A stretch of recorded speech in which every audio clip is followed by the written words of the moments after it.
Amém? Vamos começar já impactando agora. Diga assim: eu começo a impactar desde agora. Olha, vamos ver aqui.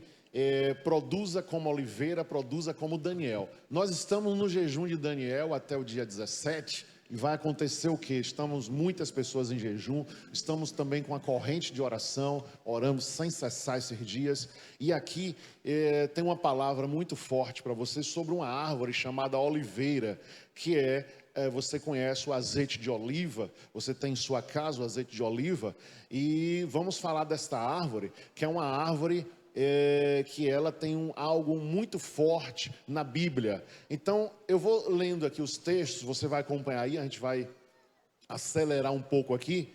A oliveira significa abundância, as bênçãos divinas, a formosura, o esplendor e a força. Em Deuteronômio 28, versículo 40, diz assim: em todos os termos terás oliveiras, porém não te ungirás com azeite, porque a azeitona cairá da tua oliveira. Olha o que Deus está falando para você aqui essa noite, e falou ali naquele momento para o povo de Israel.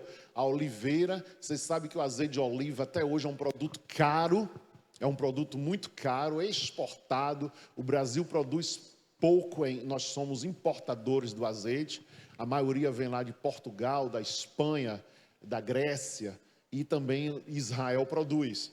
E Deus tem algo com essa árvore muito forte, a produção da oliva, das oliveiras e do fruto oliva, e que gera o azeite.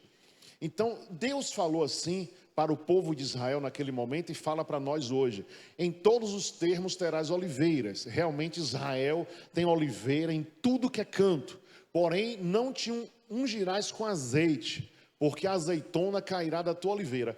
Eu posso chegar em algum lugar, ter azeite, me ungir, porque eu não tenho uma oliveira própria. Eu posso chegar em um lugar, dizer assim: ó, tem azeite aí? Tem, me unge aqui. Porque era para todas as pessoas viverem sendo ungidas, consagradas ao Senhor. Deus usava o azeite no templo, o azeite, o primeiro azeite era usado nas lamparinas, o azeite mais refinado chegava para unção e chegava para alimentação. Então, como o bálsamo de Gileade, o azeite também, ele cura algumas feridas, ele curava as feridas, era usado para isso.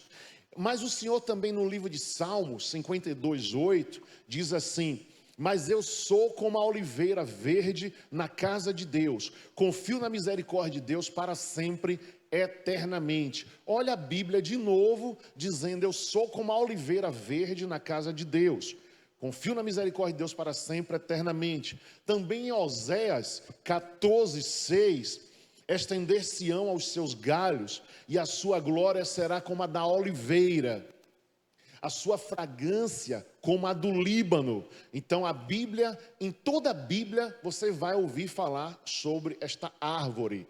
O Senhor plantará no deserto o cedro, a acácia, a murta e a oliveira, que está escrito em Isaías 41:19. Olha Isaías 41:19. Plantarei no deserto o cedro, a acácia, a murta e a oliveira, porei no ermo juntamente a faia, o pinheiro e o álamo, árvores especiais que Deus tinha e ele usava junto aos profetas, para estar escrito até o dia de hoje na palavra de Deus, na Bíblia. Outro texto: no jardim Getsêmani encontram-se oliveiras que dizem, são descendentes das árvores em cuja sombra Jesus orava. Jesus orava muito no jardim Getsêmani, e lá é um lugar de prensa. Prensa é o lugar que prensava as azeitonas, espremendo uma, duas, três, várias vezes, para sair o azeite que você come na sua casa, coloca na salada, coloca nos seus pratos. Ela é algo assim tão especial, que tem azeites que é para colocar em comida, no fogo, e tem azeite que você vai comer só na salada, na espécie que ele veio cru, não pode ir no fogo, que ele perde as características dele. Então aqui o Getsêmani foi um lugar que Jesus orava muito, e é um lugar que teologicamente se explora essa mensagem, um lugar de prensa. Jesus ali suou sangue. Jesus ali orou de maneira tão intensa que o suor dele foi transformado em gotas de sangue, porque estava próximo dele ser preso e ser crucificado. E Jesus ali naquele lugar orou junto com as oliveiras. E você chega lá hoje, você vai em Israel hoje, as oliveiras estão lá, e esse jardim está lá, Jardim Getsêmani. Eles são encontrados muitas espécies de oliveiras e dizem que são descendentes das árvores em cuja sombra Jesus orava. Então, olha Mateus 26, 36, que fala esse assunto. Então, chegou Jesus com eles a um lugar chamado Getsêmani e disse a seus discípulos: assentai-vos aqui, enquanto vou além orar. Então, um lugar chamado Getsêmani já era chamado desse nome naquele tempo. Há 2025 anos atrás, já tinha um jardim Getsêmani e um lugar que Jesus escolheu para orar. A oliveira tem lugar quase sagrado no reino de Deus. Em Mateus 24:3, Mateus 24:3 diz assim: e estando assentado no Monte das Oliveiras, chegaram-se a ele os seus discípulos em particular, dizendo: dize-nos, quando serão estas coisas? E que sinal haverá na tua vinda e no fim do mundo? Isso aqui Jesus estava passando a mensagem profética dos últimos dias, que é Mateus 24. Em Mateus 24:3, Jesus estava falando, e os discípulos perguntaram a ele: quando é que essas coisas vão acontecer? Quando é que vai ser o fim do mundo? Que sinal vai ocorrer? E Jesus estava exatamente assentado no Monte das Oliveiras. Então, olha só, um nome chamado Monte das Oliveiras e um lugar chamado Jardim Getsêmani. Todos com oliveiras. E todo mundo que vai a Israel visita esses dois lugares: o Monte das Oliveiras e o Jardim Getsêmani. O monte num lugar alto, onde você vê bastante a cidade de Jerusalém, e embaixo você tem um Jardim Getsêmani. E tendo cantado o hino, em Mateus 26:30, aí também Mateus 26:30, saíram para o Monte das Oliveiras. Um outro momento em que Jesus foi para o Monte das Oliveiras orar, aqui em Mateus 26:30. Agora, eu queria trazer a você a visão de duas oliveiras. Nós vamos ver aqui no Zacarias 4, 1 a 14. Aqui vai ser um texto maior, 1 a 14. As visões de duas oliveiras. O anjo que falava comigo voltou, despertou-me como um homem que é despertado do seu sono. Abra em Zacarias 4:1. Despertado do seu sono. E disse-me: que vês? Eu disse: olho, e eis que vejo um castiçal todo de ouro, e um vaso de azeite no seu topo, com as suas 7 lâmpadas, e 7 canudos, e uma para cada das lâmpadas que estão no seu topo, e por cima dele 2 oliveiras, uma à direita do vaso de azeite, e a outra à sua esquerda. Respondi, dizendo ao anjo que falava comigo: Senhor meu, o que é isto? Então respondeu o anjo que falava comigo, dizendo-me: não sabes tu o que é isto? E eu disse: não, Senhor meu. Zacarias estava tendo uma visão e conversando com Deus em oração. Respondeu-me dizendo: esta é a palavra do Senhor a Zorobabel, dizendo: não por força nem por violência, mas sim pelo meu espírito, diz o Senhor dos Exércitos. Quem és tu, ó grande monte? Diante de Zorobabel tornar-te-ás uma campina, porque ele trará pedra angular com aclamações. Graças a ela. E a palavra do Senhor veio novamente a mim, dizendo: as mãos de Zorobabel têm lançado os alicerces desta casa, também as suas mãos a acabarão, para que saibais que o Senhor dos Exércitos me enviou a vós. Porque quem despreza o dia das coisas pequenas, pois estes 7 se alegrarão, vendo o prumo na mão de Zorobabel. Esses são 7 olhos do Senhor que percorrem por toda a terra. Respondi mais, dizendo-lhes: quem são as 2 oliveiras, à direita e à esquerda do castiçal?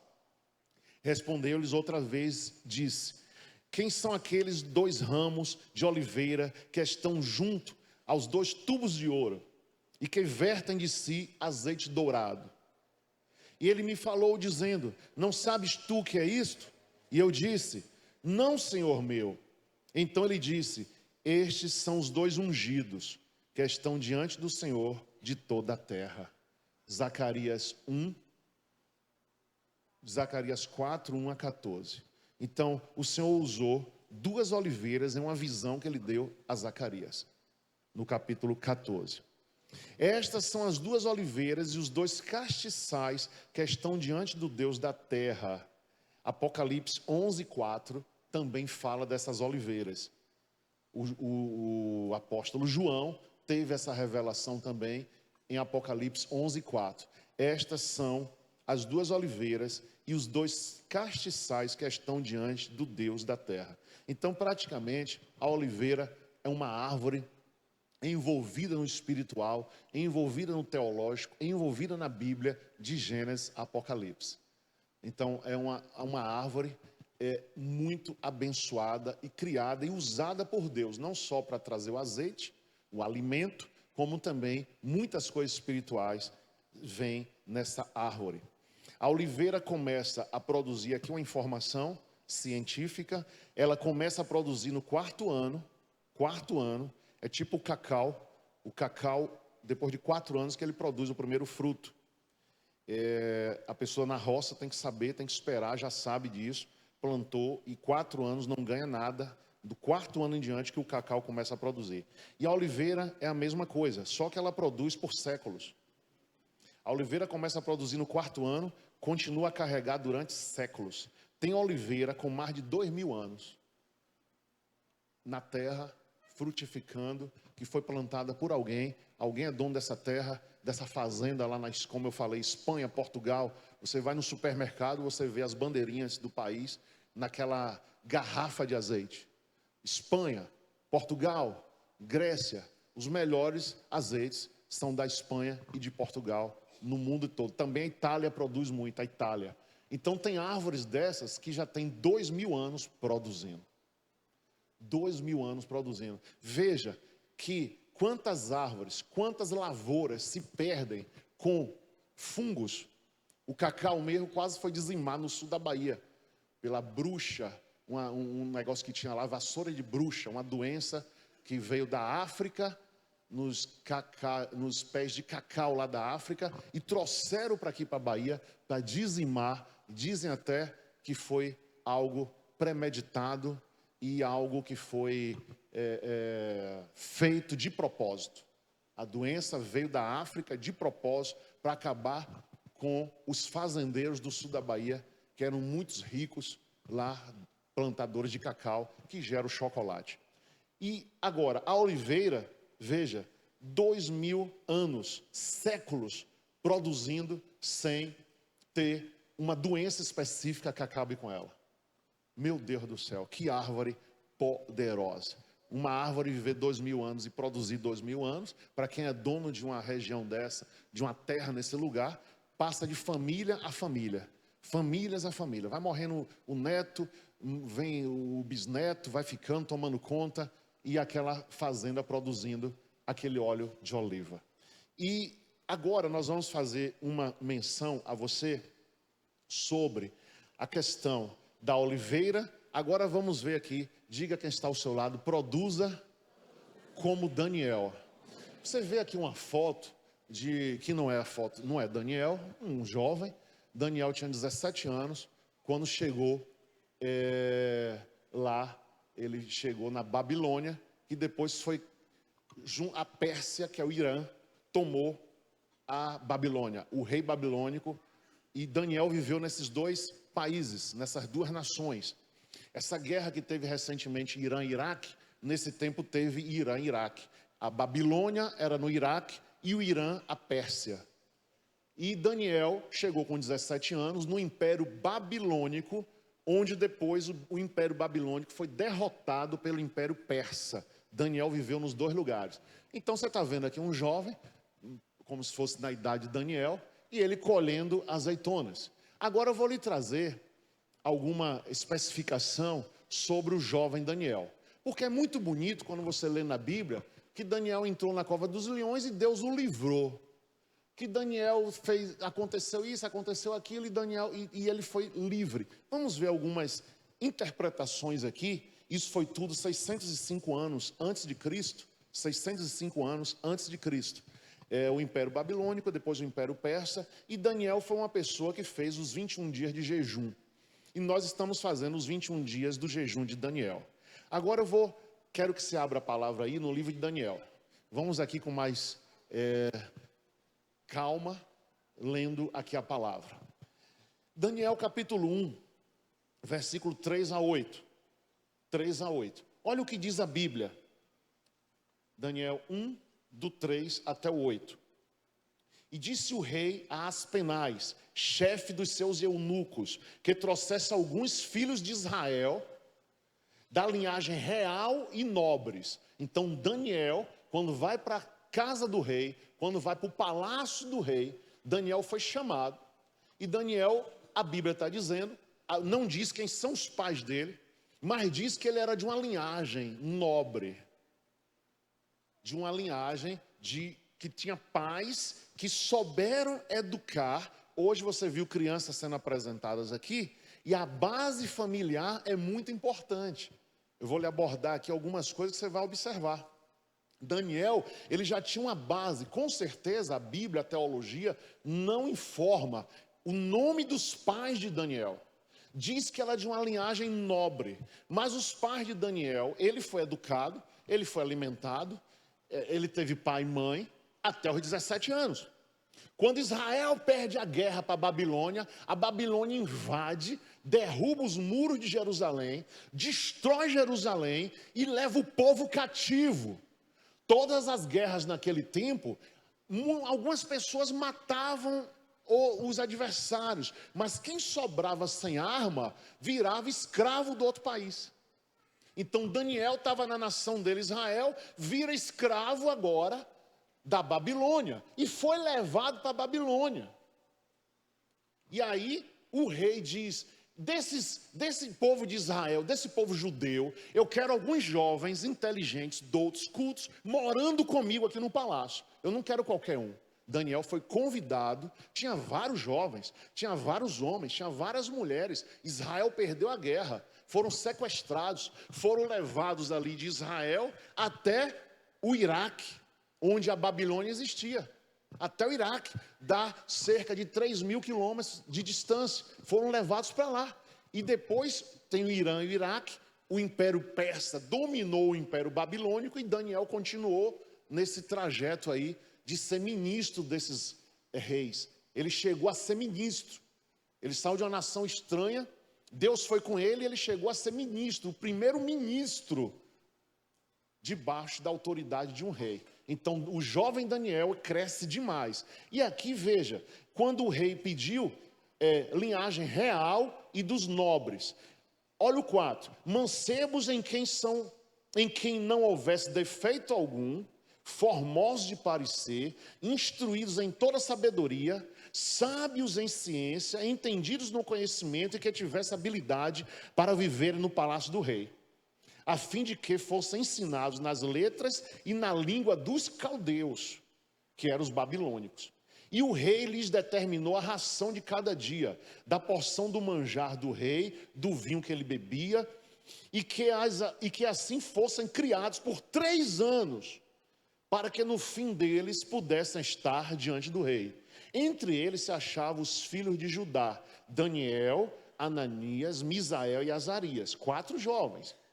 E o chefe dos eunucos lhe propôs outros nomes, a saber, Daniel, por de Beltesassar, Ananias, de Sadraque, Misael, Mesaque e Azarias, Abidnego.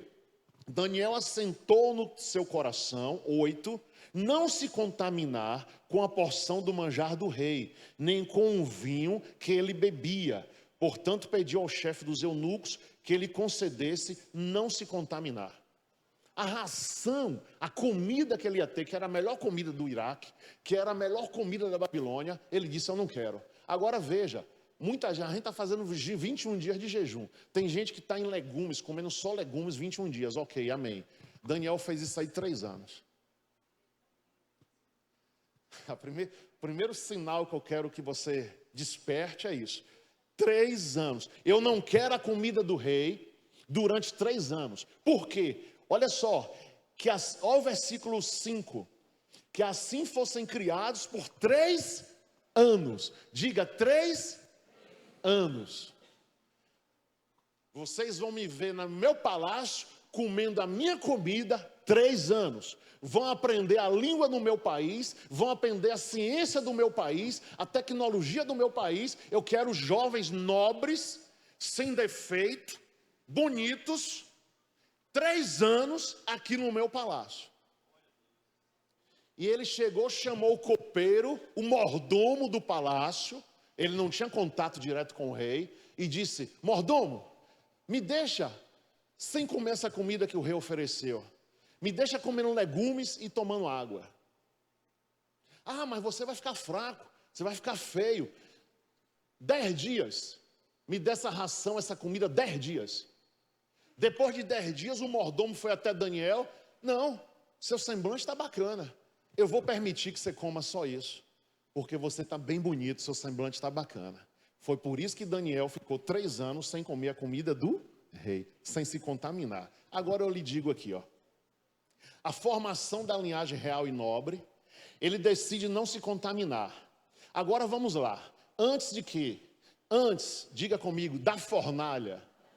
Antes da fornalha. Antes da pressão que viria sobre ele. Essa pressão que o mundo nos dá e vem sobre mim e sobre você. Antes da pressão, antes da crise. Antes da crise, Daniel fez o jejum dele.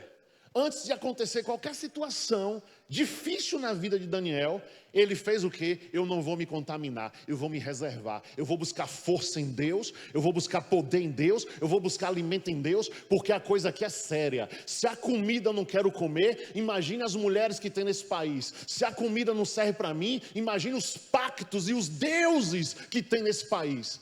Tudo que tem nesse país é perverso para mim.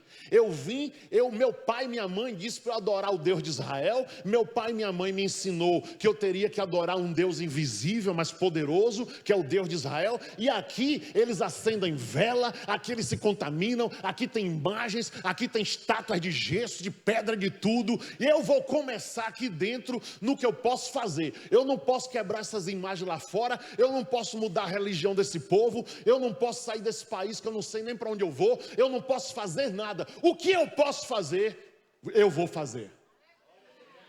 O que você puder fazer, faça. O que chegar até o alcance com nas tuas mãos, faça. Não fique olhando o tempo passar e não fique se contaminando para que você seja uma pessoa fraca junto com um rebanho de fracos. Não, eu vou ser forte, porque eu vou fazer algo que está ao meu alcance. O que é que está ao teu alcance hoje que você pode fazer? O que é que você pode fazer hoje? Lembra da rainha Esther? A rainha Esther viveu nesse período aqui também. E a rainha Esther disse o quê? Eu não vou ver minha família sofrer, eu não vou ver o meu povo sofrer, eu tomarei providência. O que é tomar providência? Tomar atitude. Não é ficar olhando com os olhos a casa desmoronar, o telhado desmoronar, o carro afundar, a família ir para o beleléu e você está assim, ó. O tempo passando e você vendo tudo se acabando e você não toma nenhuma atitude. Não, Deus, eu não posso mudar o mundo, eu não posso mudar o meu pai, eu não posso mudar minha mãe, eu não posso mudar meus irmãos, eu não posso acabar com álcool, eu não posso acabar com a cocaína, eu não posso acabar com a maconha, mas o que eu posso fazer, eu vou fazer. Pegou a visão? O que eu posso fazer, eu vou fazer. Daniel, o que ele pôde fazer, ele fez. Eu vou fazer um jejum, eu não quero essa comida, eu vou me consagrar a Deus fazendo o quê? Não comendo a mesa do rei, eu vou comer legumes e frutas, eu não vou comer o peru do rei, eu não vou comer o queijo do rei, eu não vou comer o iogurte do rei, eu não vou comer essas comidas milenares e que esse rei tem direito e botou para mim. Veja que o rei disse, eu quero jovens bonitos, jovens doutos, jovens de linhagem nobre aqui dentro da minha casa. E Daniel fez isso, não foi 21 dias. Nós estamos fazendo 21. Daniel fez 3 anos. Diga quem está ao seu lado, 3 anos. 3 anos.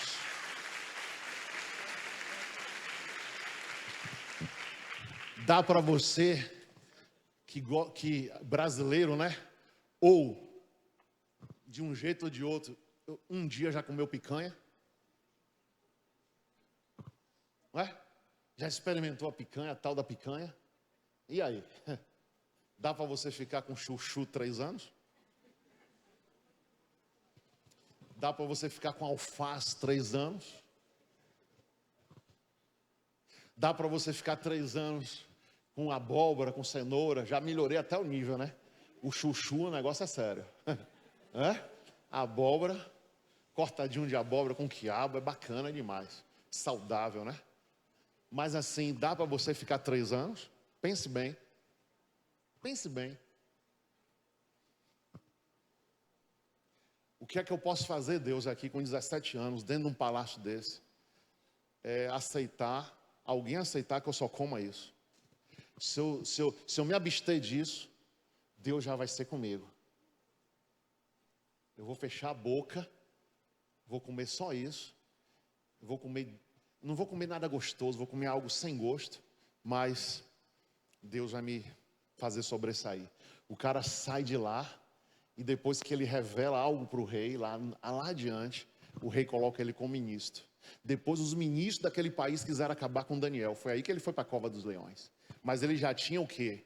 Ele já tinha, antes da fornalha, antes da pressão, antes da crise. Meu irmão, coloca a tua vida no segura. Por que eu digo isso? Porque eu não posso ser irresponsável de ensinar que você só queira buscar bênção. Eu tenho que dizer a você que a bênção vai chegar, que a bênção Deus vai te dar, que Ele é Pai, dono do ouro e da prata, Ele tem tudo para dar a você, mas a prensa do Getsemane você vai passar.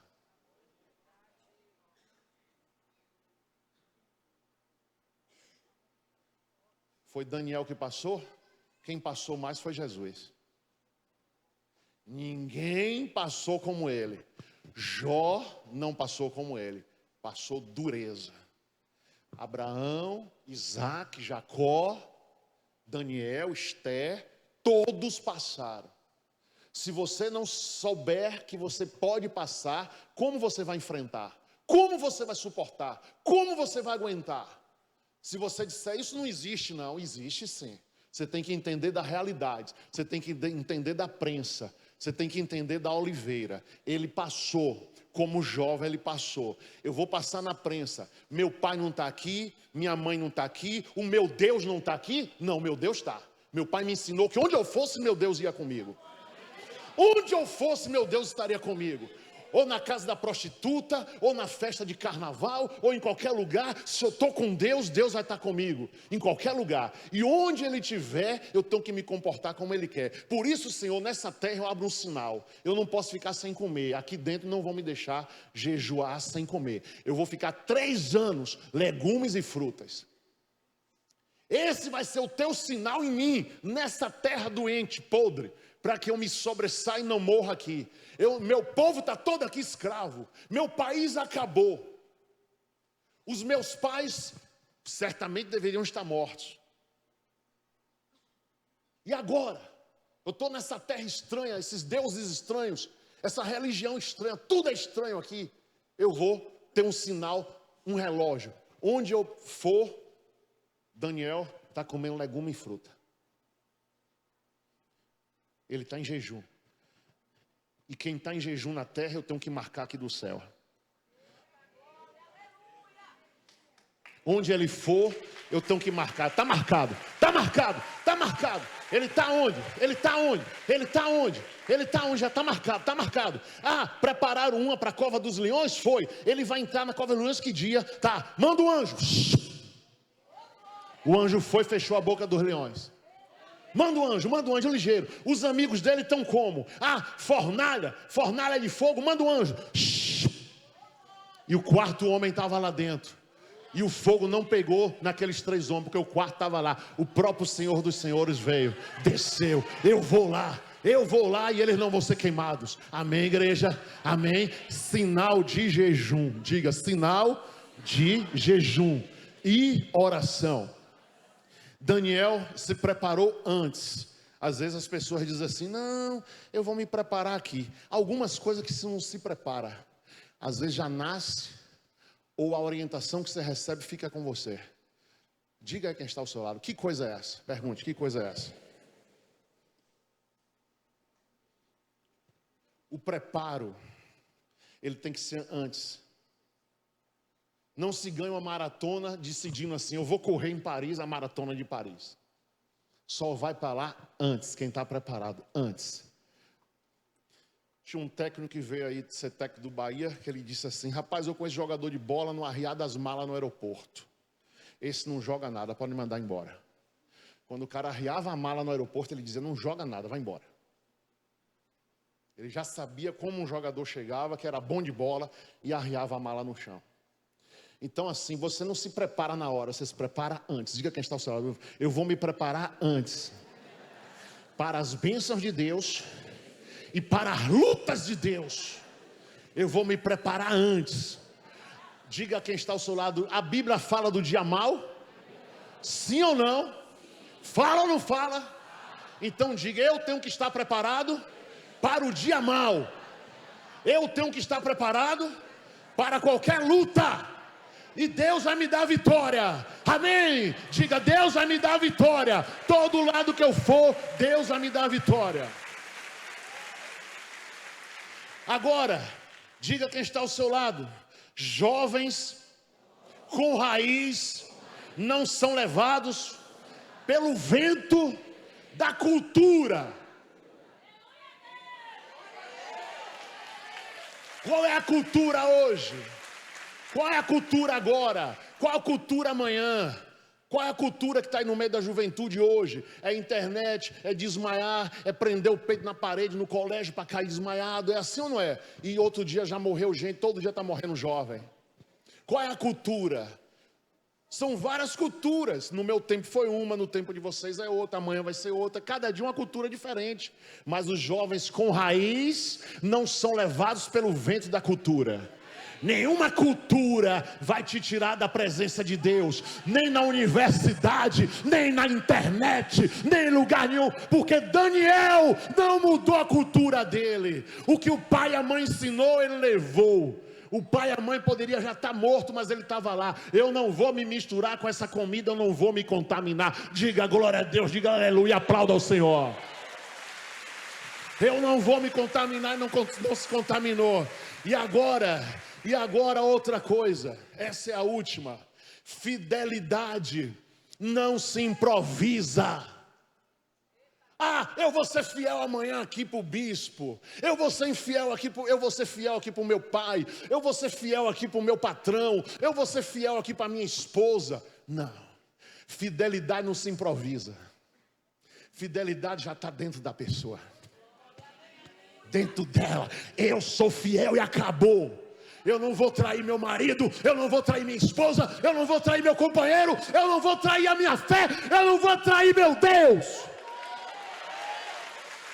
Eu não vou trair o meu Deus. Ele é fiel, ele sabe ser fiel. E a fidelidade de Daniel era notória, era forte, era verdadeira, estava com ele. E ele não usou de infidelidade com Deus, não usou de fidelidade na cultura, não usou de infidelidade quando ele foi ministro, não usou de infidelidade com o rei.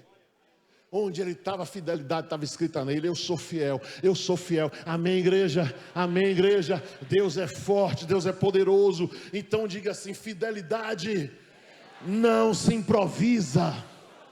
Não se improvisa. E aqui, o que foi que aconteceu com ele?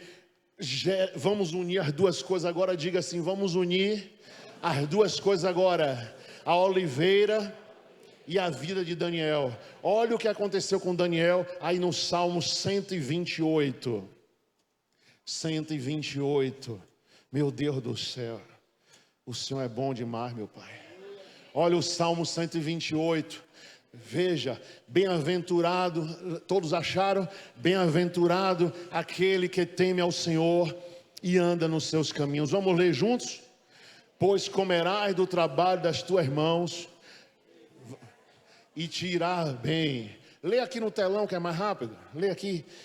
A tua mulher será como a videira frutífera aos lados da tua casa, os teus filhos como plantas de oliveira à roda da tua mesa. Eis que assim será abençoado o homem que teme ao Senhor. O Senhor te abençoará desde Sião, tu verás os bens de Jerusalém em todos os dias da tua vida, e verás os filhos de teus filhos e a paz sobre Israel.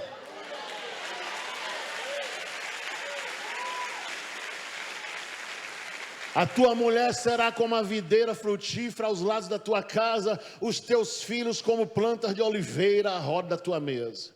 Com certeza os pais, os avós de Daniel já sabiam disso, já profetizavam. Vem cá, Daniel. E profetizar, e botar a mão na cabeça dele e profetizar sobre ele. Daniel, em uma guerra, podia estar revoltado, com raiva. Vou fazer, vou acontecer. Não, vou fazer o que Deus quer. Eu estou aqui nesse palácio, em um minuto aqui eu vou pegar uma faca, um punhal, eu vou matar esse rei. Que ele foi culpado de destruir o meu povo, destruir... Não, isso aí é com Deus. Eu tenho 17 anos, eu vou crescer aqui dentro. Eu vou sobressair aqui dentro. E Daniel ali fiel, fiel aos mandamentos, fiel ao Senhor. Podia fazer uma revolução, podia chamar os 4 amigos dele, vamos tocar fogo nesse palácio. Esse povo aqui matou nossos pais, matou a nossa cidade, destruiu o nosso país. Vamos tocar fogo nesse palácio, vamos acabar com tudo aqui. Não, Daniel tinha fidelidade a Deus, aos mandamentos, à palavra. Eu vou optar pelo jejum, eu vou optar em não me contaminar, eu vou optar em seguir aqui. Amém, igreja? Você está entendendo? Ele podia se contaminar. Eu estou em outro país, Deus deixou o país, meu país se acabar, Deus deixou meus pais morrerem, Deus deixou tudo acontecer. Ontem eu estava assistindo um filme do Everest. Você pode assistir uma minissérie, está na Netflix, 3 dias. Tem um detalhe daí, outro dia eu vou mostrar esse detalhe aqui. E aí eu estava assistindo ali, essa minissérie, e um cara falou assim, um cara lá que foi salvo na neve, um terremoto que teve, acabou, balançou Everest, balançou a capital, morreu não sei quantas, milhares de pessoas no Nepal, foi 2015. E ele disse assim, na reportagem sendo entrevistado, ele falou, Deus não existe, por que é que Deus deixa os bons morrerem? E o mal aí vivo? Deus não existe, Deus está todo errado. O cara falou isso e o cara botou no filme lá, né? Na Netflix. Meu Deus, que camarada inocente. Como se todo mundo fosse viver a vida toda. Ele já erra em falar isso. Ah, Deus deixa os maus. Quer dizer que muita gente ali naquele terremoto morreu, gente boa. E os bons e os maus estavam ali vivos. Mas todo mundo vai morrer. Ou com 70, 80, 100, todo mundo vai fechar o olho. Acabou. Então não tem, todo mundo, uns nasceram bons, vão continuar bons, mas são ruins para Deus. É bom para um cachorrinho, é bom para um gato. Mas fala em Jesus. Fala em Jesus. Jesus te ama, Jesus morreu por você. Que Jesus que nada? Eu gosto do meu gato. Gasta 3 mil por mês com um gato, com um cachorro, com pet para lá, pet para cá, ração para lá, perfume para cá. Jesus, que Jesus que nada? Eu gosto de Jesus, nada, isso é mentira. Então a pessoa é boa para o mundo todo, sabe, irmã Dulce? Bom para todo mundo, mas para Deus já foi, não é? Eu gosto do meu jeito. Fique de pé em nome de Jesus, vamos orar. Primeiro você tem que ser bom para Deus. Amém? Diga quem está ao seu lado, primeiro lugar, bom para Deus. Amém, igreja? Bom para Ele, depois vai vindo aí, ó. Você vai aprendendo a ser bom para Deus, você vai ser bom para o pai, bom filho, bom pai, bom amigo. E aí começa, a fidelidade vai estar ao teu lado e a força vai estar ao teu lado, em nome de Jesus. Vamos fazer uma oração, orar aqui pelo pão, orar pelo suco de uva. E em nome de Jesus, essas coisas aqui que Daniel adquiriu, eu profetizo na tua vida. Eu profetizo agora, antes da fornalha, Deus, tu vai solidificar eles. Antes da pressão do Getsemane, da oliveira, do azeite, o Senhor vai solidificar eles. Antes da crise, o Senhor vai abençoar eles, guardar eles. Porque, Senhor, a fidelidade não se improvisa, a fidelidade se conquista. O preparo tem que ser antes. E o jovem com raiz não é levado pela cultura, pelo vento da cultura.